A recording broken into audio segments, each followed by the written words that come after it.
Hey guys and girls, how's it going? Hope you guys are having a great week. So I'm back today with a Mass Effect Andromeda related video, guys. So BioWare actually finally dropped the next Andromeda Initiative mission briefing, and we're going to watch it together today, guys. And I'm going to watch it through first, react to it, and then I'll watch it through again and break it down and see what we learn from it. So I'm very excited to watch this. And today's mission briefing is all about the Tempest and the Nomad. So let's watch this. I'm very much looking forward to this. Let's go. Loading.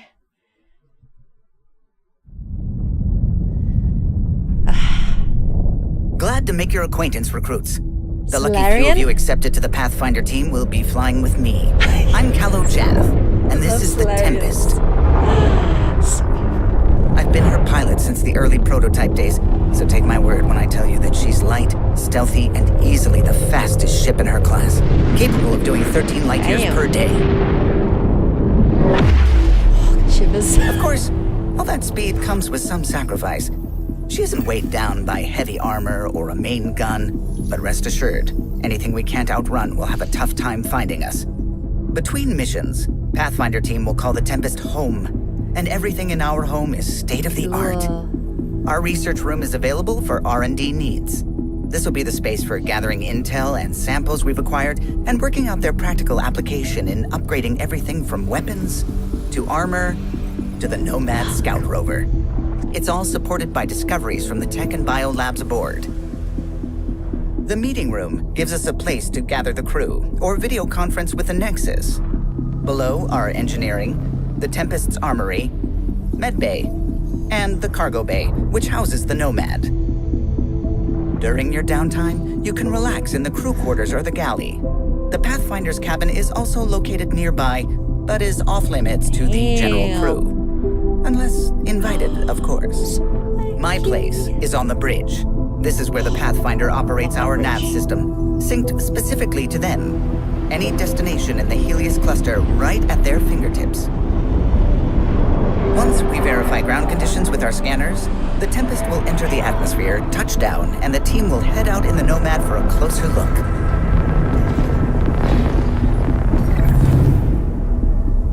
This rover is the definition of all-terrain, with twin hydrogen-oxygen fuel cells powering an Element Zero core, independent suspension for each wheel, and interchangeable 4- or 6-wheel drive.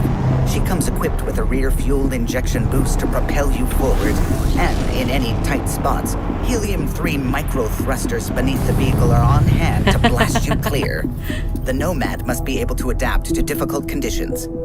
The modularity of its design allows everything from thrusters, shields, shield blast, life support, radar, and of course, paint jobs to be customized based on our surroundings. And most crucial of all is your ability to scan planet surfaces for valuable resources and mine them with deployable mining drones. We have an entire galaxy to scout, recruits. The next time I welcome you on board the Tempest, I hope to do so as crewmates. See you in Andromeda. I'm getting shivers right now, guys. Oh my god, that looks amazing. It's freaking badass. Right, oh my god. So firstly, guys, before we start playing that again and breaking it down, that video is awesome. We got to see a lot about the Tempest and it looks really cool, and I love the fact that our pilot is Solarian. I think that's awesome. So we're going to watch it back through again, guys, and I'll stop it and pause and read some of the information and then just generally give my thoughts on it. So let's watch this video again. So you can see here, first before we even start, you can see here that's clearly the Nexus here in the background. We did see this in the last gameplay video footage that we saw of sort of exploring through the asteroids, and it looks just really awesome. Looks very cool. Glad to make your acquaintance, recruits. The lucky few of you accepted to the Pathfinder team will be flying with me. I'm Jaff. Right, so Jaff is the name of our pilot. Now, I'm pretty much thinking he's like Joker in that he's not a companion that you can take out on the field with you. Probably not a romanceable character as well. Mostly because he's Solarian, and Solarians don't really have the same kind of like outlook on romance as say humans do. So yeah, but I love the Solarians, and I love the fact that our pilot is a Solarian. I find one of my favorite characters in Mass Effect 2 and 3 was Mordin, and I'm very much looking forward to having this like quick, fast talking, witty Solarian as the pilot. I think it's a good successor to Joker, definitely. Tempest. Looks amazing. I've been her pilot since the early prototype days, so take my word when I tell you that she's light, stealthy. I'm wondering who's actually developed the ship. It's possibly a cross-species development. Now, the Normandy was developed by Human and Turian Alliance to develop that. I'm wondering if this ship also has some sort of Solarian influence. I can very much... It looks heavily influenced by the Solarians, and there's a number of reasons for that, which I'll pick out as we watch this through.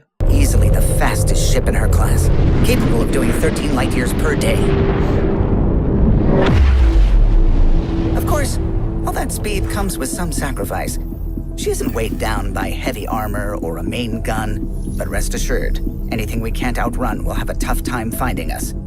Between missions... Right, so that's interesting. So that's why I think it might be Solarian produced, because the Solarians don't like to have full frontal fights. They're all about stealth and spying, and they prefer to win a battle before it even starts. So this whole focus on stealth and speed to run away rather than a full frontal confrontation very much seems like something the Solarians would heavily have an influence in. So that looks very interesting, and that's going to be interesting. So we don't really have to upgrade our Tempest in terms of weapons and shielding the way that we had to do with the Normandy when we did the suicide mission in Mass Effect 2.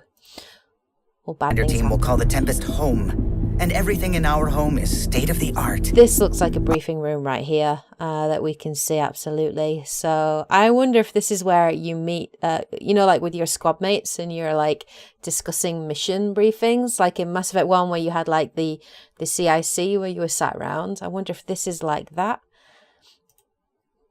Our research room is available for R&D needs. This will be the space for gathering intel and samples we've acquired and working out their practical application in upgrading everything from weapons That's to cool. So this is your weapons armory here. So you got assault rifle, pistols, looks like helmets. I wonder if here is where you can craft weapons as well as upgrade them. That'll be interesting to see. Armor to the Nomad Scout Rover. It's all supported by discoveries from the tech and bio labs. That's kind of cool. So does that mean like we're going to actually like grow our own plants and things, and maybe we'll discover seeds on worlds, and that's very interesting. Maybe also it's about generating our own kind of medicine or something. Board. The meeting room gives us a place to gather the crew or room. Video conference with the Nexus.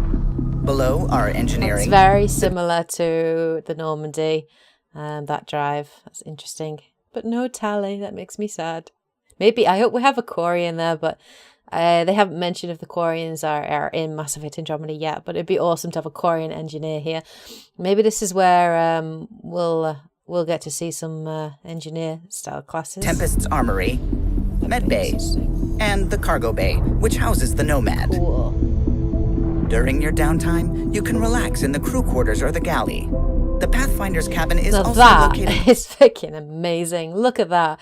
That is like way nicer than Commander Shepard's quarters, which were tiny in comparison. This kind of reminds me of that movie Passengers, where we actually got to see, there's like 360-degree screens where you could see out into space, and you had like a swimming pool. How amazing. Well, can you imagine, right, if this was like luxury liner and this flooring here just pulled right back into swimming pool, like exploring the Andromeda Galaxy in style. But it looks incredible. Yeah, and I wonder if that's like some kind of manual galaxy map. Obviously, you've got a bed there. But you can't see any very clear things for like if you can like upgrade your armor in here or change your look or that kind of thing. Nearby, but is off limits to the general crew. Unless invited. TV, couch. yeah, this looks like an email terminal where you might sort of have a look at your journals and your missions kind of thing. Of course. My place is on the bridge. I love this for the bridge. I love the fact that this is like... This is where the Pathfinder operates our navs. I absolutely love that. So I think I've seen an image of him sat here, the Solarian pilot. But I love this, like, and the screens, and I can imagine that this is going to look incredible the first time that you play it. Yeah, I'm really liking this, and I love the fact, I think it's here where you stand here and navigate where you want to go, and then you actually see it through the window as you travel. So it's just going to be really awesome. System synced specifically to them. Any destination in the Helius cluster right at their fingertips. Once we verify ground conditions with our scanners, the Tempest will enter the atmosphere, touch down, and the team will head out in the Nomad for a closer look. Do you hear the sounds? The sound of those engines are just amazing. Like, just the sounds and everything, just so good. I'm geeking out right now, guys. I really am. This rover is the definition of all-terrain. With twin hydrogen-oxygen fuel cells powering an Element Zero core, independent suspension for each wheel, and interchangeable 4- or 6-wheel drive. She comes equipped with a rear-fueled injection boost to propel you forward. Just And so in any tight fast. spots, helium-3 micro-thrusters beneath the vehicle are on hand. Now that just reminds me of the Mako. I wonder if we're going to have like bits in the gameplay where, like, you know, you had the Geth armatures that kept firing at you and you had to just jump over their missile blasts. I wonder if we're going to have a similar thing. Obviously, we're probably going to use it to jump over canyons and terrain and things, but maybe the boost and the jump at the same time. But yeah, this is like really nostalgic for me, seeing these here. And to blast you clear, the Nomad must be able to adapt to difficult conditions. The modularity of its design allows everything from thrusters, shields, shield blasts. I'm like, what is shield blast? You see, interesting in this video as well is we don't have those pop-ups that we got in the earlier videos, which give us more sort of text information. We don't have that this time, which is interesting. Life support, radar, and of course, Paintjobs. Customizable nomads. Now that's a microtransaction opportunity if we ever see one. No, I'm just kidding. But yeah, I like the fact that we can customize it and you can kind of make it your own. I think that's cool. It adds a little bit of a character. Maybe you can customize it to match your rider's armor or something like that. So yeah, I don't think players are going to be bothered about the terrain. They're just going to be like, I want to look swish. I want to look cool while I'm cruising in my Nomad, romancing my Asari or my female Turian or whatever, or like Liam or whatever. So Customized based on our surroundings. And most crucial of all is your ability to scan planet surfaces for valuable resources and mine them with deployable mining drones. Now, I really like that. I like that new feature because there are two sides that we've seen in Mass Effect. In Mass Effect 1, you actually got to go down to the surface and there were like rocks that you could mine, but it was kind of, even though the exploration was really cool, to actually mine the rocks was really, really boring. It was just like a hackable thing to actually do it. And you just had to hack, press the buttons in the right sequence, and then you mined it. Then in Mass Effect 2, it was even more boring because it was just literally planet scanning for iridium and plutonium, and it was just so boring.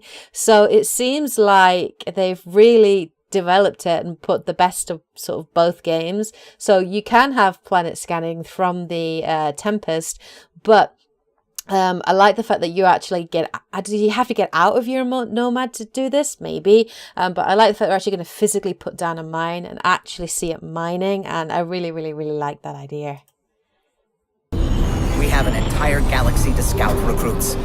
The next time I welcome you on board the Tempest, I hope to do so as crewmates. See you in Andromeda. So cool. Damn, so exciting. Alright guys, so that is the next update from Mass Effect Andromeda. really exciting. I like the little snippets and things that we've seen of the Tempest and the Nomad. It's just enough, you know, it's just enough to get us interested, to want to find out more, but we don't want too much. We don't want to be spoiled. I'm wondering what the next video is going to be, because we've had one on sort of the initiative, what that is. We had the last one was on the Nexus. This one obviously is on the Tempest and the Nomad.